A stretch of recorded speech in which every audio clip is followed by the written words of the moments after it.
بالکل حارث از on line, ان سے بات کرتے ہیں and then let's hear about what's happening in the case اس وقت. جی حارث السلام علیکم.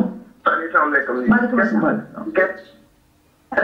ہیلو جی جی آپ کی آواز آ رہی ہے حارث جی. جی اچھا میں آپ سے ایک بات کہنا چاہتا ہوں. First of all hats of two you guys, آپ نے بہت اچھا شو کر رہے ہیں، آپ نے بہت نوبل کاز کو آپ لوگ پروموٹ کر رہے ہیں. دوسری I myself am a victim of so called doctors hospital. 2004 میں میری فنگر فریکچر ہوئی تھی بائی پلئنگ فٹ بال. تو میں تو آئی گاٹ فینٹڈ، میں بے ہوش ہو رہی تھا. مجھے میرے فرینڈ اٹھا کے ہاسپٹل لے کے گئے تو انہوں نے مجھے تقریباً 1.5 دن ہاسپٹل رکھا. 1.5 دن بعد انہوں نے مجھے ڈسچارج کیا، آپریشن کر کے میری فنگر کر دی تھی. اب آپ 4 ہفتے بعد آئیے گا، ہم آپ کا کلسٹر کھولیں گے، you will be fine. It's been almost 6 years، میری آج تک وہ انگلی کام نہیں کر سکی. ایک معمولی فریکچر ہوا تھا جس فٹ بال کھیلتے میں. I used to study in England, میں چھٹیوں میں پاکستان آیا ہوا تھا. بس جب ہم دوست ہیں فٹ بال کھیلتے ہیں، فٹ بال کھیلتے میری انگلی فریکچر ہوئی ہے. 6 سال ہو گئے جو انگلی نہیں ٹھیک ہوتی. کیا کہتے ہیں انہوں نے صحیح طرح اس کو آپریٹ نہیں کیا. تو وہ جو پٹھے ہوتے ہیں ہم جس کو پٹھے کہتے ہیں، پٹھے انہوں نے صحیح طرح فکس نہیں کیے تھے. Thank you so much Haris for sharing syllabus. لیکن I just want to say کہ black and white it's difficult, کیونکہ میرے ایکسپیرینس ڈاکٹر ہسپتال کے ساتھ بہت اچھے رہے. And I mean it's interesting because اب جاتے ہوئے میں خود بھی گھبرا رہی ہوں. خدا نہ خواستہ اگر کچھ حادثہ ہو شاید میں 2 بار سوچوں. لیکن میرے پرسنل ایکسپیرینس، میرے والد ایک ہارٹ پیشنٹ ہیں، ان کا بائی پاس وہاں ہوا. ہی ریفیوز ٹو گو ابراڈ کہ میں یہیں سے کرواؤں گا. اینڈ میرے اپنے جو پرسنل ایکسپیرینسز تھے ڈاکٹرز ہاسپٹل کے ساتھ اچھے رہے. لیکن آن دی ادر ہینڈ ایک یہ غیر ذمہ داری کا ایک رویہ نظر آتا ہے ان دس کیس. میرے خیال میں یہ ایک طرح سے مجھے سمجھ آ رہی ہے کہ جہاں وہ ہسپتال جس نے ایک پروف کیا ہے کہ بھئی ہمارے پاس اچھے ڈاکٹرز بھی ہیں، اچھے سسٹمز بھی ہیں، لیکن ایک برے پروسیس کی وجہ سے ایک غلط ڈاکٹر نہیں. میں آپ کو پھر ایک مثال دیتا ہوں. آپ کھانا کھانے لاہور شہر کے بہترین ریسٹورینٹ میں جاتے ہیں، آپ روزانہ وہاں پہ اچھا کھانا کھاتے ہیں، فوڈ پوائزننگ ہوتی ہے. The point is نہیں، that is not the point. The point is آپ کے پاس کوالٹی کنٹرول سسٹمز نہیں. کوالٹی کنٹرول سسٹم اصل پرابلم آپ کے quality control systems, monitoring regulatory systems نہیں ہے. مطلب I am sure 99% of the patients going to any hospital will be and again دوبارہ کہیں اس میں فیڈرل گورنمنٹ کو انوالو کرنا ہے، کیونکہ یہ ہر صوبے میں پورے پاکستان میں this needs to be implemented as a national policy. اور اگین عقیل بھائی بریک پہ جائیں گے، واپس آ کے بریک سے پوچھیں گے کہ اس وقت ایمانے کا جو کیس ہے جو سپریم کورٹ میں ہے اس وقت، اس کی کیا صورتحال ہے، آپ کو کیا رکاوٹیں اور کیا آبسٹیکلز فیس کرنی پڑ رہی ہیں پرسنلی، اور آپ کیا مشورہ دیں گے وکٹمز کو کہ اگر خدا نہ خواستہ ان کے ساتھ کوئی اس طرح کا کیس ہو یا میڈیکل نیگلیجنس کی شکایت ہو، وہ کیا کریں. بریک پہ جا کے عقیل بھائی کا جواب سنیں گے.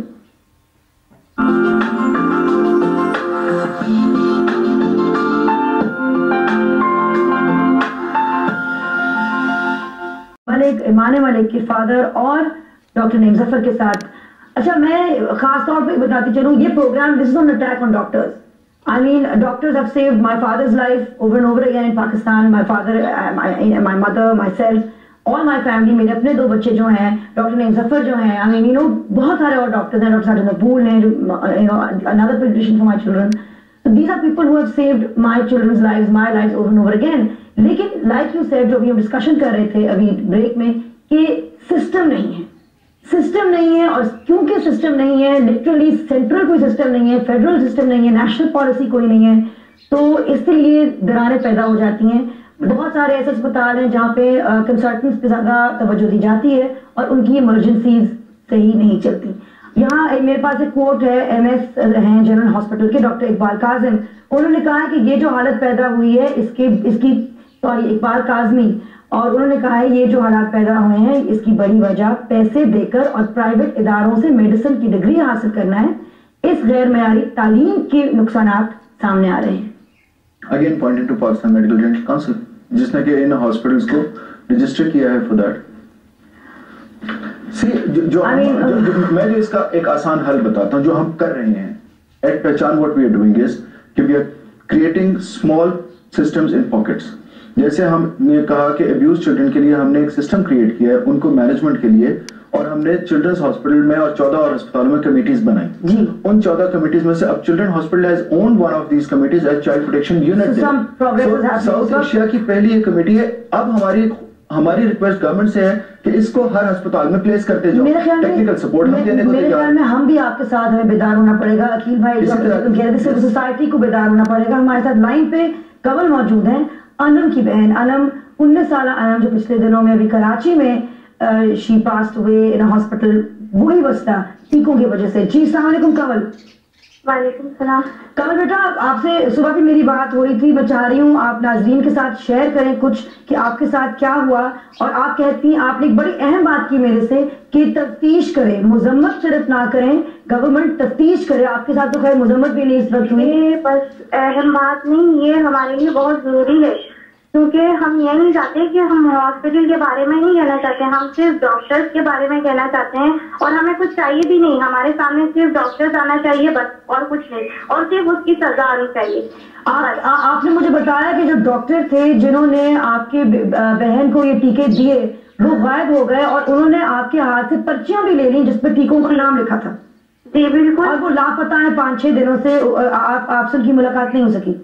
نہیں, ہم سے کیا, ہم یہاں جو ہم نے ایف آئی آر کٹوائی ہے, نہ پولیس والوں سے ان کی کوئی بات ہوئی ہے, نہ تو کوئی بھی انکوائری کے لیے جا رہا ہے, نہ اس سے ان کی ملاقات ہوئی ہے. تو اس سے کیا ثابت ہوتا ہے کہ ڈاکٹرز کی کیا ذمہ داری نبھا رہے ہیں اپنی. آپ صرف اتنا سا بتائیے کہ ڈاکٹرز جو ہیں وہ کس لیے بھاگے, اگر ان کا قصور نہیں تھا تو وہ کیوں بھاگے. اور آپ یہ بھی مجھے بتا رہی تھی کہ آپ کی بہن چل کے خود اس اسپتال میں گئی, ان کو سر میں درد تھی, ان کو ہلکا سا زکام تھا, اور ٹیکوں کے بعد وہ ان کے سر میں درد تھا, اور صرف سر میں درد کی وجہ سے وہ گئی تھی ڈاکٹر کے پاس ایک عام انسان کی طرح دوائی لینے. وہ خود اپنے پیروں پہ چل کے منہ سے بولتی ہوئی وہ اس طرح گئی تھی. اور ڈاکٹر نے آپ سے کیا یہ پوچھا کہ یہ اس کی حالت کس نے ایسے کی, اور آپ اسے پہلے کہا, انہوں نے آپ پہ یہ الزام ڈالا کہ آپ پہلے کہیں اور سے ہو کے آ رہے ہیں.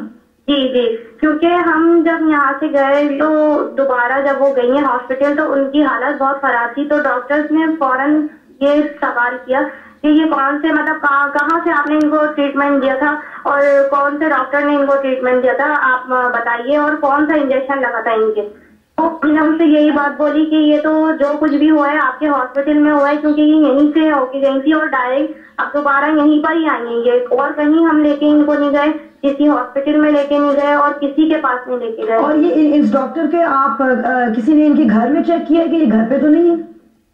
گھر ہم لوگ تو یہ طرح معلومات نہیں کر پا رہے, کیونکہ نہ ہمیں پتا ہے کہ وہ ڈاکٹر کا گھر کہاں ہے, یا ہمیں یہ نہیں پتا کہ وہ ڈاکٹر خود کا ہے, کیونکہ ہم تو صرف اپنی بہن کی, جو ہم کہتے ہیں نا کہ ہمارا دل میں بس کسی طرح یقین نہیں کر پا رہے ہیں کہ وہ کس طرح 2 گھنٹے جو ہوتے ہیں نا, کہتے ہیں کہ وہ 2 گھنٹے میں وہ کچھ نہ بول پائیں, نہ بس ہم انتظار ہی کرتے رہے کہ شاید وہ ہم سے کچھ بولیں گی. بس انجیکشن لگنا تھا اور ان کی یہ حالت ہونی تھی. ہم تو تصور بھی نہیں کر سکتے تھے, کیونکہ وہ ایک دن پہلے بھی ہنس رہی بول رہی تھی, ایک دن پہلے کیا وہ صبح میں بھی ہنس رہی بول رہی تھی. مجھ سے فون پہ بات ہوئی ان کی, ڈائریکٹلی بھی بات ہوئی میری ان سے, لیکن بس میں یقین نہیں کر پا رہی کہ 2 گھنٹے 3 گھنٹے میں کوئی انسان اس طرح ختم ہو سکتا ہے. میں نہیں سمجھ پاتی. تھینک یو سو مچ انم, ہماری ساری دعائیں آپ کے ساتھ ہیں, اور میں پھر آپ سے بات کروں گی انشاءاللہ تعالیٰ پروگرام کے بعد. جی عقیل بھائی. نادیہ, یہ انسیڈنٹ ویری سیڈ انسیڈنٹ, اور آپ یقین کریں کہ اتفاق سے میں اور میری وائف اس وقت لائیو ہی ہم دیکھ رہے تھے, اور سما نے بہت زیادہ کوریج دی تھی اس ایونٹ کو, اور ہم بہت دیر روتے رہے بیٹھ کے. اور یقین کریں کہ اس حادثے کے بعد ہمیں پھر وہ ساری فیلنگ کہ کیسے ایک ہماری بیٹی, جس طرح جیسے انہوں نے کہا کہ 2-3 گھنٹے میں کیسے ایک انسان آپ کے ہاتھ سے نکل جاتا ہے ہنستا کھیلتا جس کو کوئی پرابلم نہیں. تو یہ واقعہ اب انم کے ساتھ آیا. تو اب میں جو پبلک ہے ان سے میں ریکویسٹ کر رہا ہوں کہ اب آپ لوگ آگے بڑھیں. یہ آج انم ہے, کل کو کوئی اور ہوگا. اگر ہم لوگ ان مسئلوں کو سالو نہیں کریں گے تو کون کرے گا؟ آپ کے پاس کچھ فگرز بھی ایسے ہیں خوفناک کہ ان اسپتالوں میں جعلی دوائیاں, میں آپ کو ڈاکٹر ہاسپٹل کی فارمیسی کی ایکسپائرڈ جو دوائیاں 60% دوائیاں ایکسپائرڈ ہسپتال کی فارمیسی سے برآمد ہوئی ہیں, جس کی ڈرگ انسپیکشن رپورٹ میرے پاس موجود ہے, اور انشاءاللہ ہم یہ سارے documents with in couple of days public کر دیں گے اپنی ویب سائٹ کے اوپر. میں کیونکہ we just have to come to the closing, ذرا سا میں 2-3 بول سکوں, پھر آپ مجھے بتائیے.